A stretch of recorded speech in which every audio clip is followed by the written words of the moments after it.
पूछना चाहता हूं केसीआर से, वे 6 वर्षों से यहां मुख्यमंत्री हैं, उन्होंने कितने गरीबों को यहां पर प्रधानमंत्री आवास योजना का लाभ दिया है? और आखिर यहां के गरीबों को प्रधानमंत्री आवास योजना का लाभ क्यों नहीं मिल पा रहा है? उत्तर प्रदेश के अंदर 10 करोड़ लोगों को आयुष्मान भारत के अंदर आयुष्मान भारत की सुविधा का लाभ 5 लाख रुपए सालाना स्वास्थ्य बीमा का कवर मिलता है। आखिर तेलंगाना में इस सुविधा का लाभ यहां की सरकार क्यों नहीं दिला रही है, जबकि मोदी जी ने तो पूरे देश के अंदर योजना को लागू किया है? इसका मतलब यहां की सरकार का गरीबों को चिंता नहीं, किसानों की चिंता नहीं, नौजवानों की चिंता नहीं, उन्हें चिंता है अपने परिवार की और MIM की।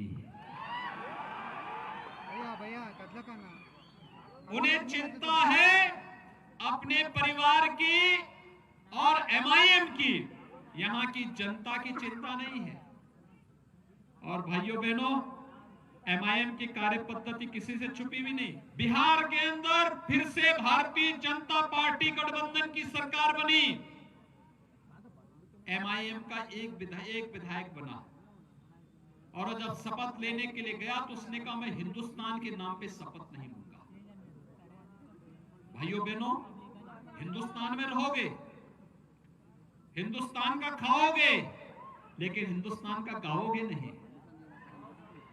ये कब तक चलेगा? कब तक हम चलने देंगे इस कार्य को? भाइयों बहनों, हमें सोचना होगा, भारत के अंदर कोई रहेगा तो भारत के संविधान के अनुसार उसको चलना भी पड़ेगा। अंदर हैदराबाद की निजामशाही के खिलाफ आंदोलन था। यह आंदोलन इसी बात को लेकर के था कि हम एक संविधान के अंदर प्रधानमंत्री मोदी जी की उन संकल्पनाओं को पूरा करने के लिए आपके पूर्वजों का संकल्प 1948 में ही देखने को मिला था, जब उन्होंने एक भारत श्रेष्ठ भारत का नारा दिया था।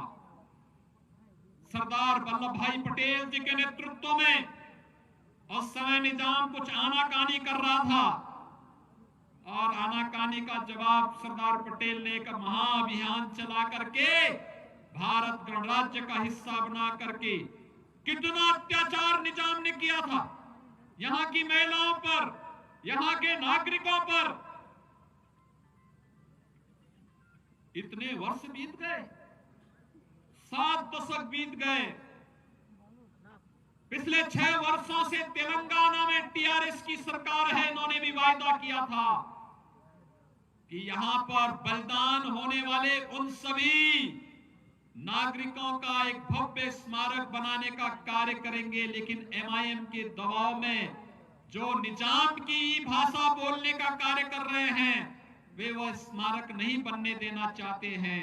भारतीय जनता पार्टी आपके पास आई है कहने के लिए कि हैदराबाद की निजामशाही को समाप्त करने के लिए उनके रजाकारों के अत्याचार के खिलाफ जो आंदोलन यहां पर हुआ था, उस आंदोलन में शहीद होने वाले भारत माता के उन सभी सपूतों का स्मारक यहां पर पूरे गर्व गौरव के साथ बनना चाहिए।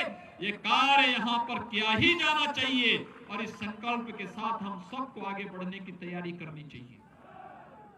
MIM के दबाव में TRS की सरकार कार्य नहीं करने देना चाहती, वे नहीं होने देना चाहती है।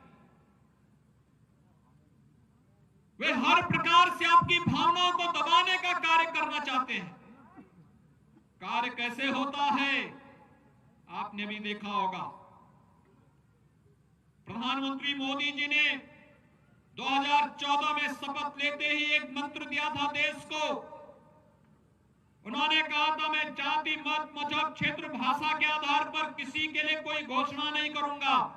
उन्होंने कहा था मेरा एक मंत्र होगा, वह होगा सबका साथ, सबका विकास। और राम मंदिर बनने का मतलब राम राज्य की उस अवधारणा को जो सबका साथ, सबके विकास के साथ हम सबको आगे बढ़ने की प्रेरणा देता है। मैं यही पूछने के लिए आया हूं, अगर 12 करोड़ किसानों के खातों किसान सम्मान निधि का पैसा जा सकता है, तो हैदराबाद के बाढ़ पीड़ितों के खाते में केसीआर की सरकार ने पैसा सीधे उनके अकाउंट में क्यों नहीं भेजा? टीआरएस के कार्यकर्ताओं को लूट करने की छूट क्यों दे दी गई? ये चीजें बताती हैं सरकार की नीयत यहां साफ नहीं थी।